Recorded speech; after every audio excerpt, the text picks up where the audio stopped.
RCR with Paul Brennan. I'm joined again here at RCR by Nathan Seiuli, Executive Director of Pillar NZ, and of course Pillar, just to flesh out the acronym, protecting individual life, liberty and rights. And we've asked Nathan on to talk about Pillar's submission to the Policing Amendment Bill. How are you doing, Nathan? Nice to have you back. Yeah, good to be here. Thanks for having me so much. Okay, so this is pretty fresh. I think it was May 11th.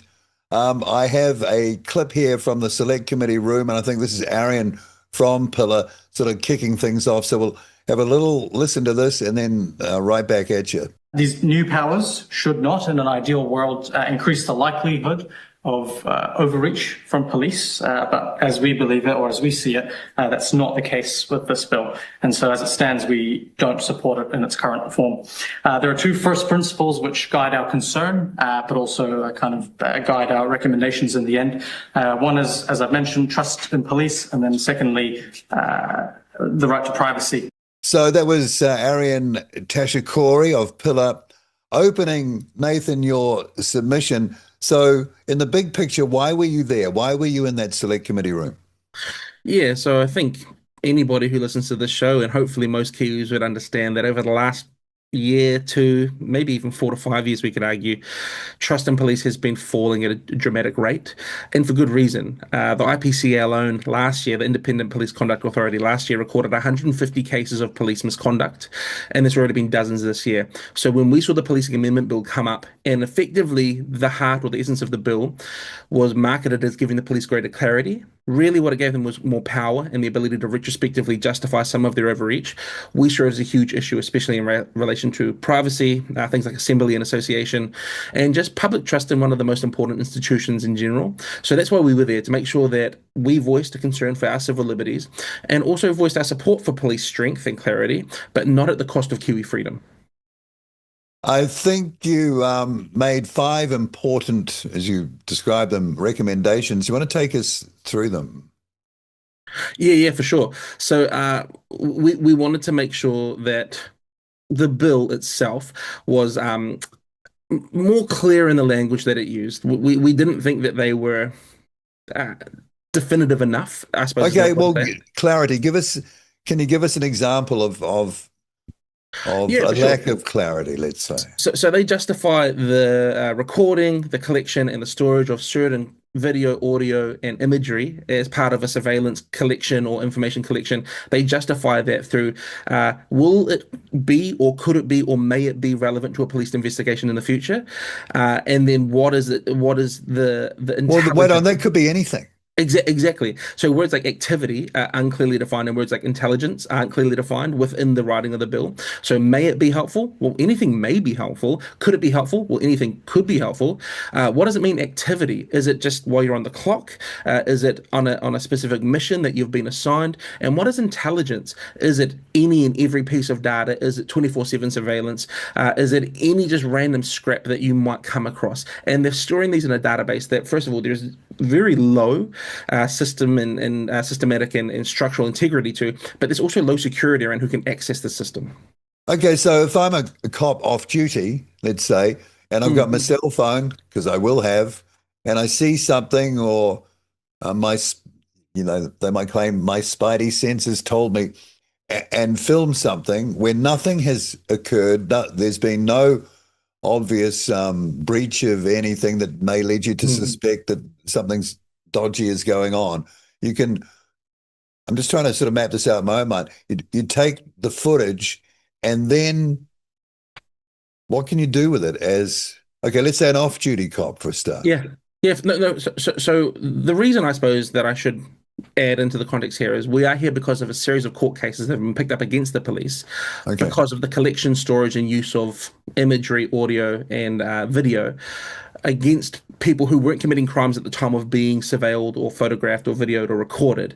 It was later then retrospectively used to track their movement, their behavior, potentially try and justify some sort of preemptive action, right? So there's court cases that are happening. You're right as well. There is all these devices. Every police officer is assigned a phone and an iPad in their car, and they also have personal devices on them. how that information is gathered, captured is really important. One of the submitters yesterday made a great point about having dedicated surveillance or recording technology, things like body cameras. It would add a layer because Apple, who a lot of the police use with their iPhones, have to adhere to the American Cloud Bill, which means that Apple, if they wanted, could be coerced by the American government to create a backdoor into any of their devices. And then our data becomes open and available to foreign states.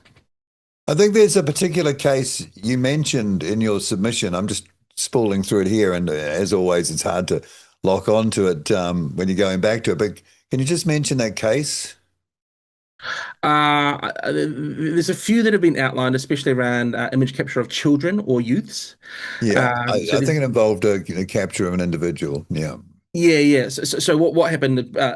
He was sort of arrested by police for a crime that he had allegedly committed. And what came out was there was far more data on him than necessary. To the point Okay. where they could show that he was guilty, but they hadn't acquired this information with the correct warrants under the right procedure, without any concern for his privacy. Now that is the big argument that I will concede, is that greater police surveillance has the I suppose the net positive impact of greater police success when it comes to prosecuting crime. But some of the arguers against us opposing this bill would say, if you're not doing anything wrong, you've got nothing to worry about. And I understand why that makes sense. But at the same time, whoever's in power decides what is wrong. And this is a framework and a practice and a system that once established sets a precedent that police can record indiscriminately anything, anytime, anywhere. And whoever's in power decides what they're looking for. The subjectiveness of the bill is what is really dangerous. The Tamifuna case, I think, is what I was referring to. Yeah. Timothy, yeah. Yeah. Okay, so the issue of trust. I think it's fair to say that, I'd like to think that I would have some core trust, just legacy trust in police. But after what I saw it in 81 on the Springbok tour protests, police clubbing people. So I've seen that. And I saw it again at Parliament. And since then, there's been so many dodgy revelations about police behavior at the senior level. Yeah. That I think trust is almost completely shattered, potentially, for a big proportion of the community now, which is that's kind of a dangerous situation, isn't it? Yeah, like many of our core institutions within a society, the police, our health professionals, our universities, government itself, there's a huge gap in what used to be trust in police or institutions and what is now, which is mistrust or no trust. There's a reason. The police themselves, I've said on the record that I don't think people join the police with bad intentions, but when they join, there's an ideology that's passed through training that you're there. Well, wait on. There'll be a filtering process at the get-go, right? Yeah, absolutely. And a lot of that is dependent on pretty objective standards like your health and fitness and your ability to problem solve. Once you're in, though, we discovered that the training is actually less and less about operations and more about ideology. It's more about what's right and what's wrong. You become this moral hero for the New Zealand public, where your job is to make sure everybody's safe. And it's safetyism souped up on taxpayer dollar, right? And what happens is our police go into the community and they're told, you're here to make sure that everybody's safe. You're here to make sure that everyone follows the rules. And if they don't, it's your job to stop them. And what actually happens is we become far less free. Because officers who take power into their own hands, they have a subjective definition of what is safe, what's unsafe. And we see this in the way they police protest. We see this in the way that they approach high stress environments. They won't even go to mental health call-outs now because the error rate's so high. So there's a huge failing on the training side of police. Just specifically on provisions, you mentioned clauses 45A to D, drafted in terms that are overly broad and insufficiently precise. Can you just tell us a bit more about that? Yeah. There was quite a few organizations who pointed this out, but 45A through D, they're too broad and they permit data collection for almost any purpose, and the police may consider useful with no meaningful limit on the police. The police could therefore really collect personal data, including biometrics, without any certainty on how they might do that or exactly when it will be used. Wait on, roadside drug testing. Well, exactly. That's another issue, roadside drug testing and the drug But testing. that's a collection of biometric data potentially. Yeah, for sure. Not just biometric, but I mean, depending on what your breath testing or whatever samples they might need to take from a paddy wagon, there's all sorts of collection that's happening in that process. Yeah. Okay. All right. So, do you think the police, who's called for these amendments? Yeah, Is it the police themselves? yeah. The funny thing is, the IPCA, Independent Police Conduct Authority, alongside the Office of the Privacy Commissioner, and actually the police themselves, have all conducted reviews and reports into the police and their ability to capture and store data. And the courts ruled that the police were wrong, right? So the courts have told them you're wrong. They're now going to government to make themselves right by making a legislative amendment and under the guise of needing more clarity. So who's pushing it? The police themselves and some of the ministers responsible have been happy to open up this inquiry. I don't think it'll go through past the select committee level. I think what I experienced on Monday was a pretty unanimous pushback, and there was three rooms all doing that, and the committee seemed to be very on side with that. So I don't know how far they'll get with this. Okay, so they're going to have to unwind a few things. Overhaul in leadership, overhaul in systems and training. So you could tell from the reactions of committee members that kind of the way they were processing what they're hearing. Well, some of the questions I thought were really telling. The question they asked us was, does this need to be clearly defined in the bill, or can that happen later in the legislative amendments? Can we just fix this down the line? And no, do it right from day one. That way you don't have to try to fix it on day 3, 4, or 5. The other question they asked was, will more clarity actually bring greater outcomes? And the answer obviously is yes. They asked a series of questions throughout the day like that for solutions and to really just reconfirm that this isn't the right move. We've also heard about, and it was a dystopian movie sort of concept at first, but this whole concept of predictive policing. Yeah. We try and get ahead of the crime. And yeah, you know what I'm talking about. Well, our audience does. Yeah. I'm wondering if that's in their thinking. There was one submitter who made some really interesting points around AI integration into policing and how they're using that for predictive modeling. It's pretty early in the public conscience, but it's something they've been working on for a long time. Preemptive policing, thought policing, it's 1984 stuff, right? It is a thing that the more data you have, the more you can try and preemptively address something. The only issue is we live in a nation that believes in innocent until proven guilty. So we can't go around slapping cuffs on people just because we believe that they might have a certain political ideology that might lead to a certain action, that might lead to a certain outcome. That's not how justice works. That is absolutely how authoritarian regimes work, though. Is it time for some kind of reset mission statement for the police, do you think? I'm just thinking again, rebuilding trust. Absolutely. I've told this story once before, but as a young man, I actually went to a police interest night. I would have been 22 or 23 years old, and was invited along because I was identified as someone who might be a good police officer, someone who is obviously of an ethnic community, knows how to communicate, wants to see society thrive. The event itself was about an hour long, and for the first 15 minutes, we talked about who the police are, what they exist for, what it means to serve the public. For the next 45 minutes, I was subjected to a presentation from a rainbow officer, or a diversity officer, as they call them, who was wearing a lanyard.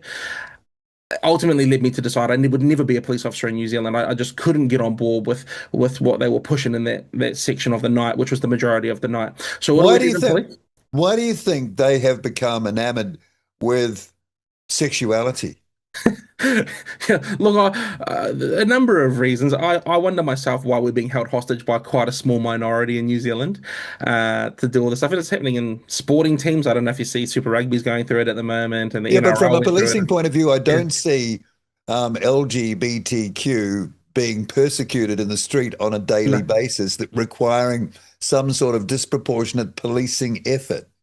No, and they're not. That's the thing. They're not. They're overrepresented in certain stats, but I think those things are more akin to certain mental health issues and conditions and societal conditions that they bring upon themselves. Things like homelessness and high rates of mental health and things like that. Yeah. But you're right. But it's that old adage of the squeaky wheel gets the oil, right? They kick up the most fuss. The vast majority of Kiwis, we have an expectation of the police that we don't feel like we should have to articulate. We don't feel like we should have to. Then you got the guy who's second in command. He's born and everything. I mean, jeez. Yeah. And this is the thing, right? You'll hear other people talk about how, it's a very small problem within police overreach and misuse and things. It's from the very top job right to the front lines. There's countless headlines in our mainstream media, not just our independent and emerging media. RNZ, Herald, they're all talking about it.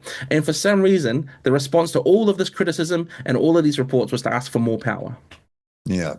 Get your thoughts on this too, because another thing that is a personal bugbear of mine.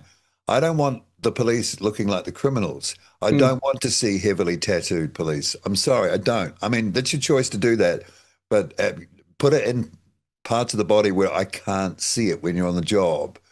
I just don't want them looking Yeah. like the crims. You know, that's Yeah, the yeah. same thing. No, And no, that's no. maybe trust again. That's just a personal thing. Okay, so you're quite positive about how that presentation went for you guys.